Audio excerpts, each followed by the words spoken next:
नमस्कार, बहुत बहुत स्वागत करते हैं क्लिक टुडे के आज के इस वीडियो में। और इस वीडियो में हम बात करने वाले हैं बिहार स्टूडेंट क्रेडिट कार्ड को लेकर के। तो इसके बारे में जितनी भी जानकारियां हैं वो सारी जानकारी आप सभी को हम इस वीडियो में देने वाले हैं। तो वीडियो में शुरू से लेकर के अंत तक बने रहिएगा और एक भी पॉइंट को मिस मत करिएगा।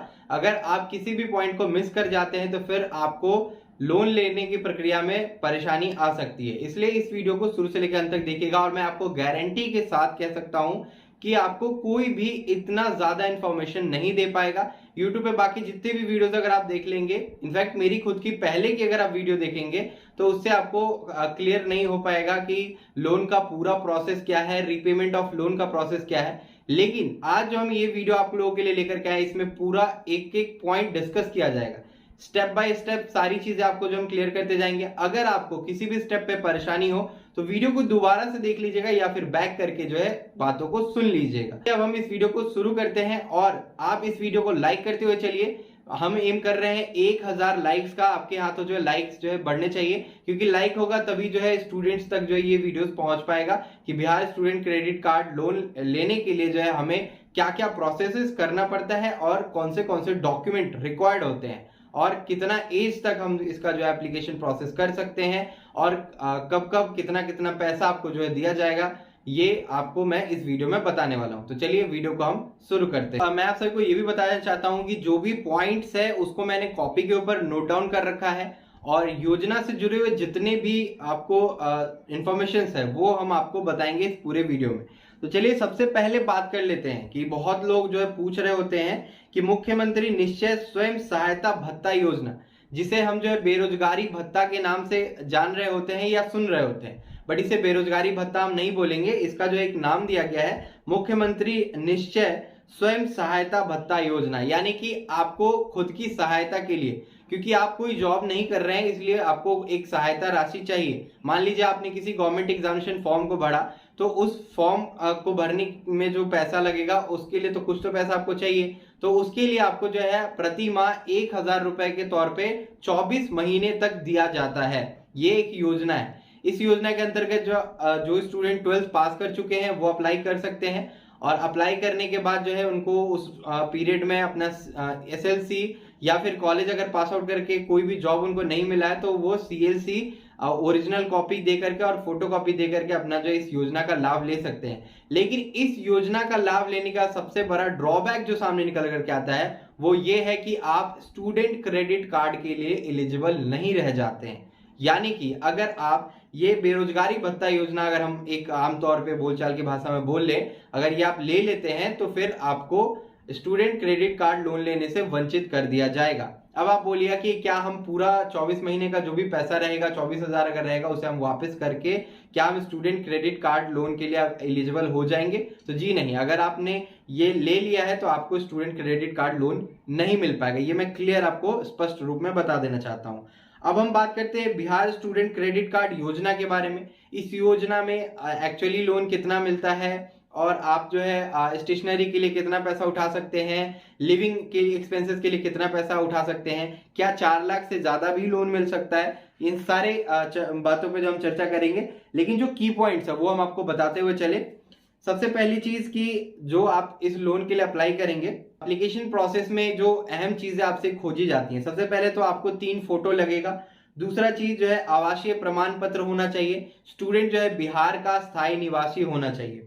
तीसरा चीज, इस लोन को लेने के बाद जो आपका रीपेमेंट ऑफ लोन के टाइम इंटरेस्ट बनता है वो 4% का बनता है लड़कों के लिए, और ये सिंपल इंटरेस्ट होता है, कंपाउंड इंटरेस्ट नहीं होता है, ये सिंपल इंटरेस्ट होता है। यानी पूरे साल का आपको सिर्फ और सिर्फ 4%, जितना लोन आपका सैंक्शन होगा उतने पे 4% आपको देना पड़ेगा।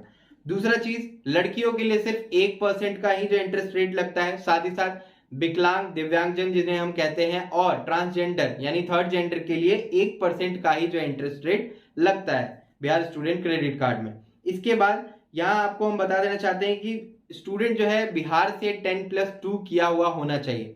इनफैक्ट अगर आपने 10th किसी अदर स्टेट से करा है, CBSE बोर्ड से, लेकिन आपने किया है जो 12th अपना बिहार के किसी स्कूल से करा है, तो आप एलिजिबल है इस लोन के लिए। ठीक है। कॉलेजेस है वो सरकारी एवं अर्ध सरकारी दोनों को ही, अगर आपका किसी में भी नामांकन है तो आपको लोन मिल सकता है। लेकिन अब आपका प्राइवेट कॉलेज के लिए कुछ क्राइटेरिया जो इन्होंने लगा रखा है कि आपका जो कॉलेज है वो NAC A++ होना चाहिए या फिर NAC B++ होना चाहिए। मतलब यूजुअली ये लोग कहते हैं कि बिहार स्टेट से अगर हम बाहर की अगर बात करते हैं तो ये लोग NAC A+ वाले कॉलेज को ही लोन सैंक्शन कर रहे होते हैं। अगर आपको इससे ज्यादा जानकारी चाहिए तो आप जो है नीचे दिए गए लिंक से जाकर के अपना कॉलेज के बारे में जानकारी ले सकते हैं कि कौन सा कॉलेज जो है इस स्टूडेंट क्रेडिट कार्ड के पोर्टल पे रजिस्टर्ड है। ठीक है, तो जो रजिस्टर्ड है उन्हीं को मिलेगा और उनका कोर्स एफिलिएशन आप देख लीजिएगा कि किस कोर्स के लिए वो लोग लोन दे सकते हैं। ठीक है, उसके बाद NBA से मान्यता प्राप्त होना चाहिए। मतलब 3 मापदंड है इनके। पहले मापदंड है कि NAC A++ होना चाहिए। दूसरा है, अगर NAC A++ नहीं है तो दूसरा है NBA से इनका जो है मान्यता प्राप्त होना चाहिए। फिर तीसरा मापदंड आता है कि NIRF रैंकिंग कॉलेज का होना चाहिए। NIRF रैंकिंग कुछ ना कुछ तो होना चाहिए, उसके बाद ही जो है उनको मतलब उन कॉलेज के स्टूडेंट को लोन मिल पाएगा। इसके बाद आपको हम बता देना चाहते हैं एज क्राइटेरिया एक इन्होंने रखा है कि अगर आप ग्रेजुएशन कोर्स के लिए लोन लेना चाहते हैं तो आपको 25 साल तक के उम्र तक ही लोन दिया जा सकता है। यानी कि आप अंडर ग्रेजुएट कोर्स करने जा रहे हैं, अगर आपका एज 25 साल से कम है तभी आपको लोन मिलेगा। अगर 25 साल से ज्यादा हो जाता है अंडर ग्रेजुएशन में तो फिर आपको लोन नहीं मिल पाएगा।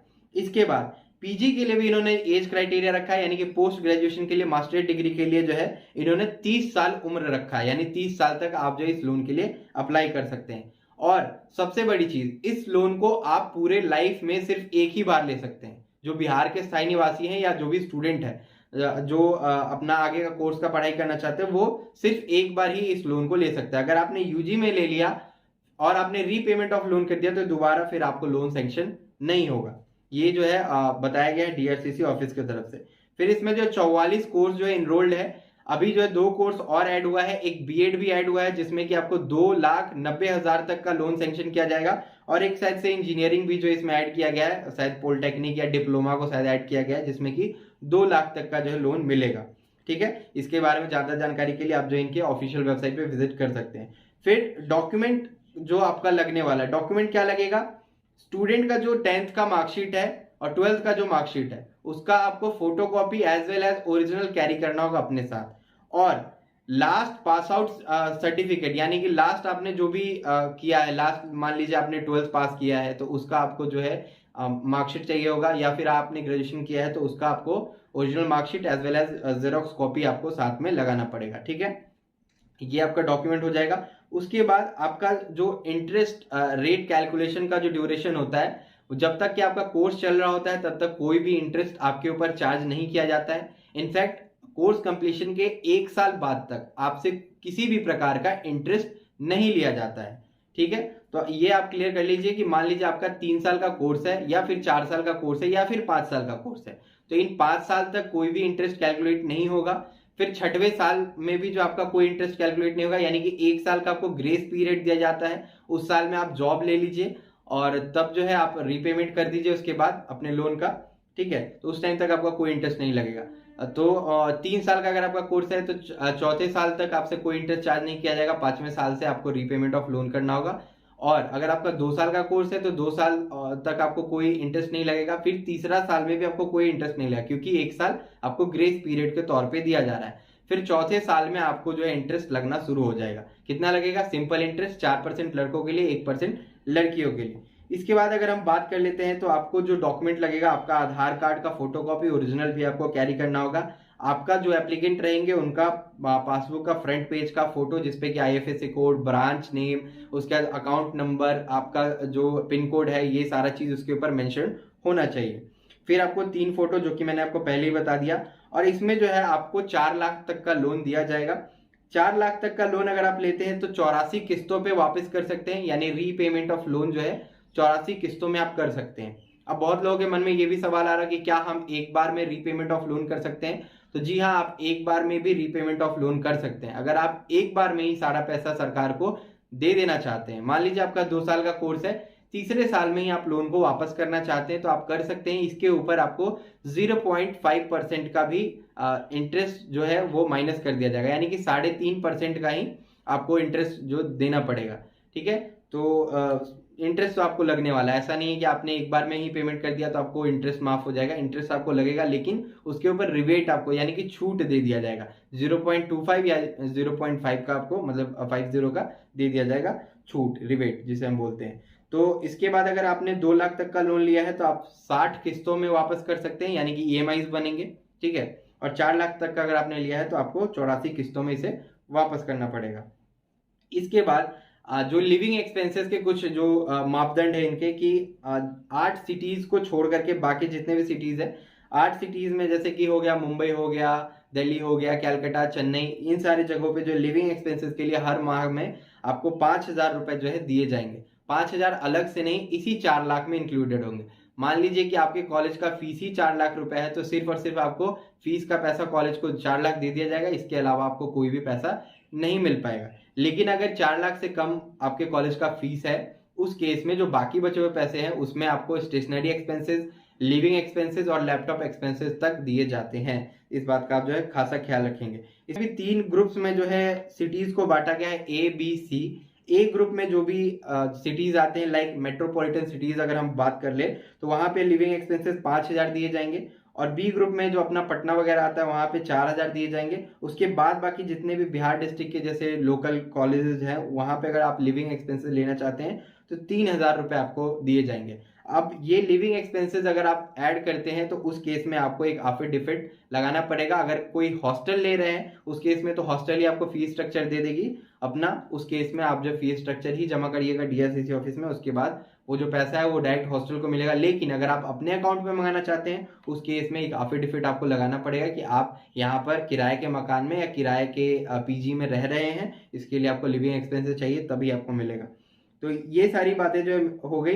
स्टेशनरी एक्सपेंसेस मैक्सिमम आप 10,000 का ले सकते हैं। इसके बाद जो है अगर 4 लाख में से और भी पैसा अगर बचता है तो लैपटॉप के लिए 35,000 रुपए आपको दिए जाएंगे। यानी कि लैपटॉप अगर आपके पास है भी, फिर भी आप जो है 35,000 तक के लिए अप्लाई कर सकते हैं। ये 35,000 और ये 10,000 जो स्टेशनरी के, ये आपके खाते में ही आएंगे।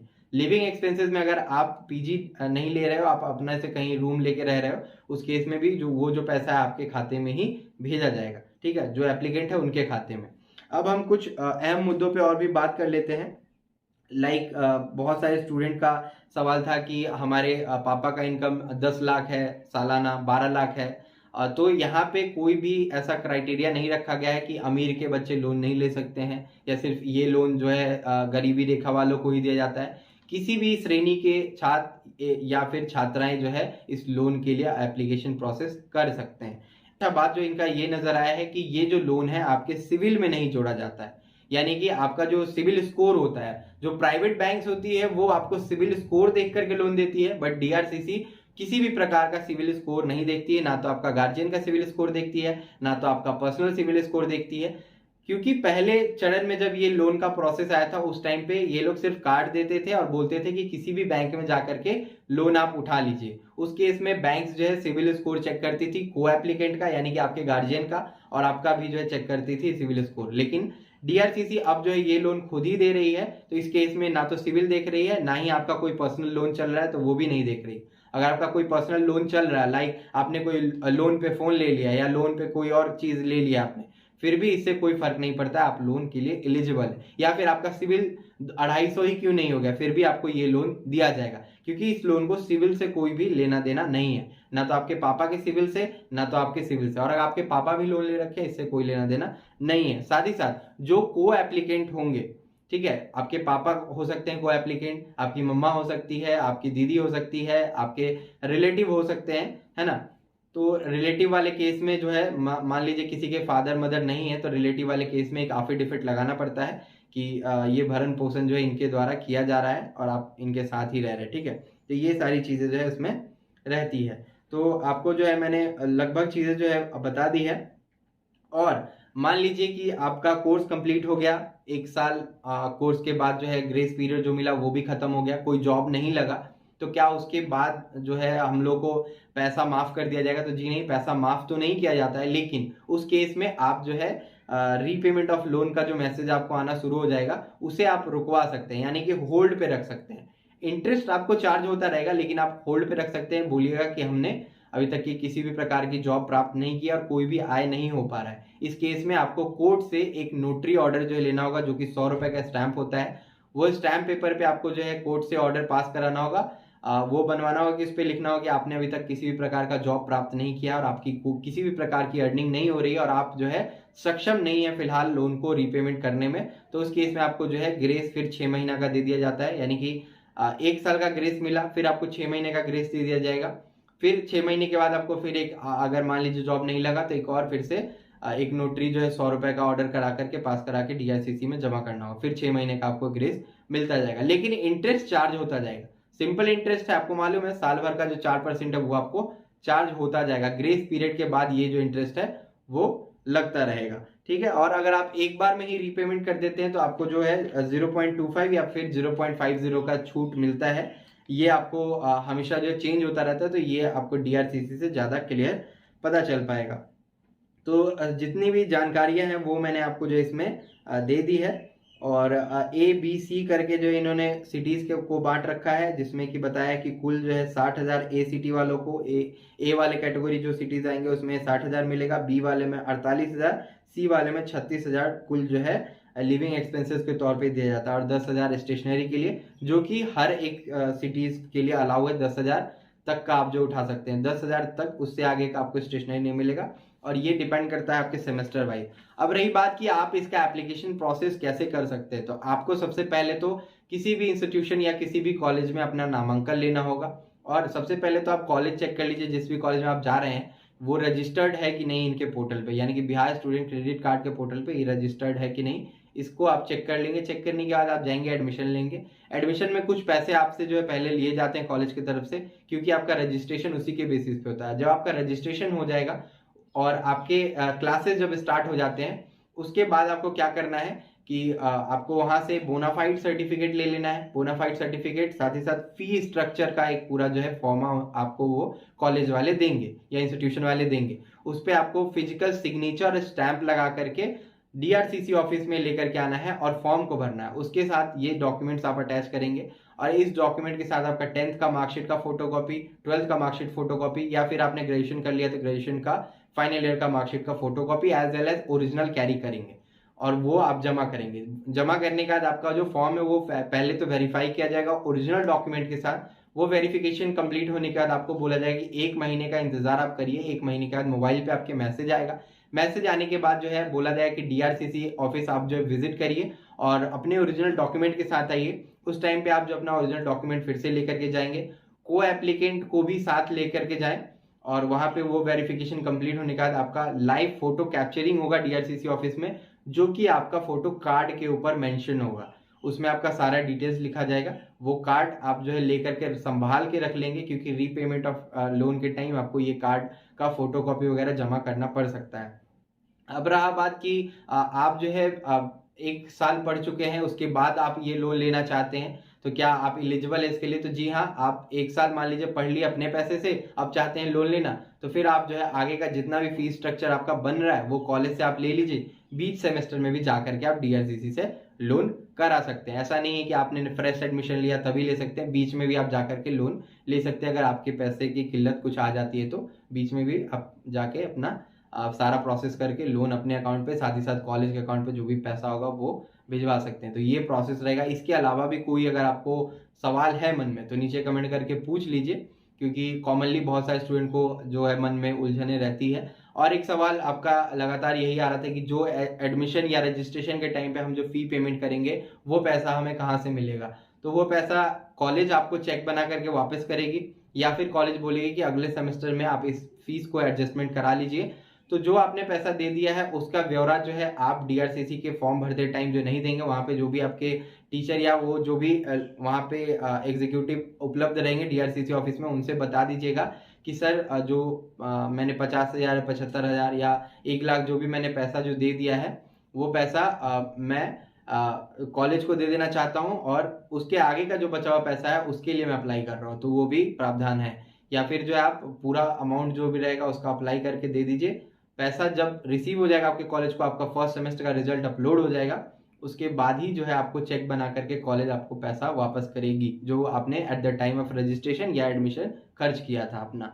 ठीक है, वो पैसा आपको तभी रिटर्न होगा जब आपका फर्स्ट सेमेस्टर का रिजल्ट क्लियर हो जाता है। और DRCC ऑफिस जो आपको लोन प्रोवाइड करा रही है। ऐसा नहीं है कि आप फेल होते चलेगा, आपको लोन जो है डीआरसीसी ऑफिस हर सेमेस्टर में दे रही है। आपके पास होने के बाद ही जो है ये लोन आपको दिया जाता है। मान लीजिए अगर आप प्रमोटेड हो गए, तो प्रमोटेड होने के केस में आपको फिर से कॉलेज से एक बोनाफाइड लेना पड़ेगा, या फिर एक जो है एप्लीकेशन लिखा करके आपको वहां जमा करना पड़ेगा कि मैं इस सेमेस्टर में प्रमोटेड हो गया हूं, मुझे सेकेंड सेमेस्टर का जो फीस आप पेमेंट कर दीजिए। तो उस केस में भी आपको फीस पेमेंट कर दिया जाता है। लेकिन थर्ड सेमेस्टर तक जाते जाते, आपका जो फाइनल सेमेस्टर होता है वहां तक जाते जाते आपका पीछे का सारा सेमेस्टर क्लियर होना चाहिए, तभी जाकर के फाइनल सेमेस्टर का पैसा जो है पेमेंट किया जाएगा डीआरसीसी के ऑफिस की तरफ से, अदरवाइज पैसा नहीं मिल पाएगा।